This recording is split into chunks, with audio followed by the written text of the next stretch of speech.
The Nightmare Lake, written by H.P. Lovecraft in 1919. There is a lake in distant Zan, beyond the wonted haunts of man, where broods alone in a hideous state, a spirit dead and desolate, a spirit ancient and unholy, heavy with fearsome melancholy, which from the waters dull and dense draws vapors cursed with pestilence. Around the banks of mire clay sprawl things offensive in decay, and curious birds that reach that shore are seen by mortals nevermore. Here shines by day the searing sun, on glassy wastes beheld by none, and here by night pale moonbeams flow into the deeps that yawn below. In nightmares only it is told what scenes beneath those beams unfold, what scenes too old for human sight lie sunken there in endless night. For those in those depths their only pace the shadows of a voiceless race. One midnight rodolent of ill I saw that lake asleep and still, while in the lurid sky there rode a gibbous moon that glowed and glowed.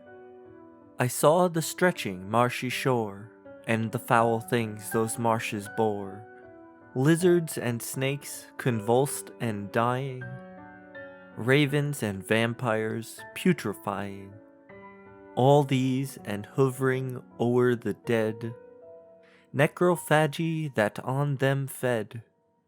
And as the dreadful moon climbed high, frightening stars from out the sky, I saw the lake's dull water glow, till sunken things appeared below. There shone unnumbered fathoms down the towers of a forgotten town, the tarnished domes and mossy walls, weed-tangled spires and empty halls, deserted fanes and vaults of dread, and streets of gold uncoveted. These I beheld and saw beside a horde of shapeless shadows glide, a noxious horde, which to my glance seemed moving in a hideous dance round slimy sepulchres that lay beside a never-traveled way. Straight from those tombs a heaving rose that vexed the water's dull repose, while lethal shades of upper space howled at the moon's sardonic face. Then sank the lake within its bed, sucked down to caverns of the dead, till from the reeking new-stripped earth curled foetid fumes of noisome birth.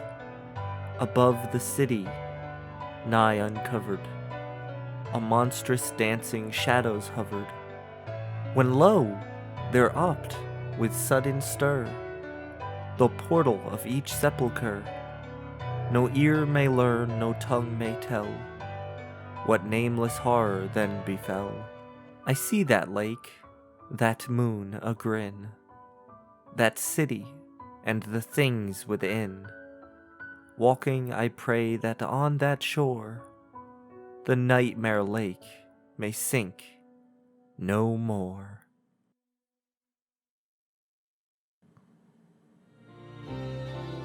Apostrophobos, written in 1918. In the midnight heavens burning, through ethereal deeps afar, I once watched with restless yearning an alluring aureate star, every eye aloft returning, gleamed nigh the Arctic car. Mystic waves of beauty blended with gorgeous golden rays, fantasies of bliss descended in a mirrored Elysian haze, and the lyre-born chords extended harmonies of Lydian lays. There, thought I, lie scenes of pleasure, where the free and blessed dwell, and each moment bears a treasure, freighted with a lotus spell, and there floats a liquid measure from the lute of Israfel. There, I told myself, were shining worlds of happiness unknown, peace and innocence entwining by the crowned virtue's throne. Men of light, their thoughts refining, purer, fairer than our own. Thus I must, when over the vision crept a red delirious change, hope dissolving to derision, beauty to distortion strange, hymnic chords in weird collision, spectral sights in endless range.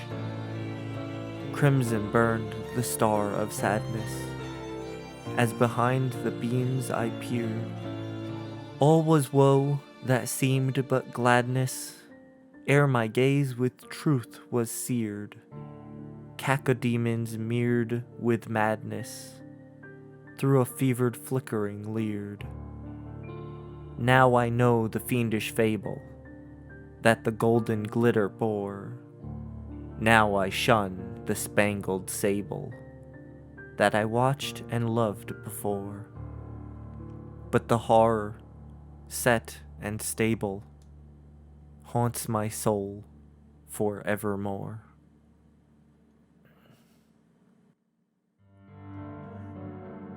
Halloween in a Suburb by H.P. Lovecraft.